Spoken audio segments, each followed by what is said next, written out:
وزیراعظم پاکستان کے کوآرڈینیٹر احمد خان نیازی نے گزشتہ روز چترال کا 2 روزہ دورہ کیا۔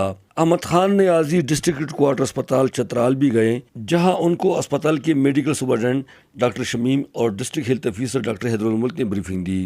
ڈاکٹر شمیم نے کہا کہ یہ 2 ضلعوں کا واحد ڈسٹرکٹ ہیڈ کوارٹر اسپتال ہے جو عملہ اور مشینری کی شدید کمی کی وجہ سے یہاں مریضوں کو نہایت مشکلات کا سامنا ہے۔ انہوں نے کہا کہ یہاں دیگر مشینری کے ساتھ ساتھ ڈائلائسس مشین بھی کئی عرصے سے خراب ہے اور پورے اسپتال میں صرف 2 وینٹیلیٹر ہے۔ احمد خان نیازی نے محکمہ صحت کی تمام عملہ کو وزیراعظم پاکستان کی طرف سے نیک خواہشات اور حاجی تقسیم پیش کیا کہ وہ کرونا وائرس کے خلاف فرنٹ لائن پر لڑ رہے ہیں۔ ہمارے نمائندے سے خصوصی بات کرتے ہوئے وزیراعظم کے کوآرڈینیٹر نے کہا کہ ان کے اس دورے کا بنیادی مقصد وزیراعظم کی جانب سے محکمہ صحت کے تمام عملہ کو حاجی تقسیم پیش کرنا ہے تاکہ ان کی حوصلہ افزائی ہو۔ ہماری جتنی بھی انتظامیہ ہے، جتنے بھی ریلیٹڈ لوگ ہیں گورنمنٹ، انہوں نے فرنٹ لائن پہ اس چیز سے جہاد کیا اور کھڑے ہو کے لوگوں کو فیسیلیٹیٹ کیا ہے، پیشنٹس کو فیسیلیٹیٹ کیا، عام عوام کو اویئرنیس دی ہے۔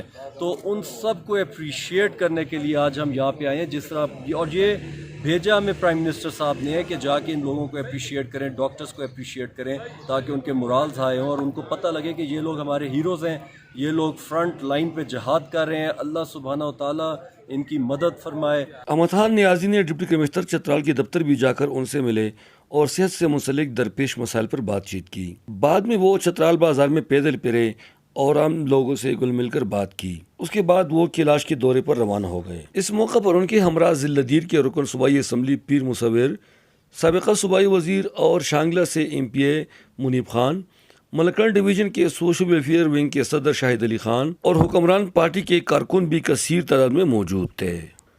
غلام فاروقی، زمون سوات، چترال۔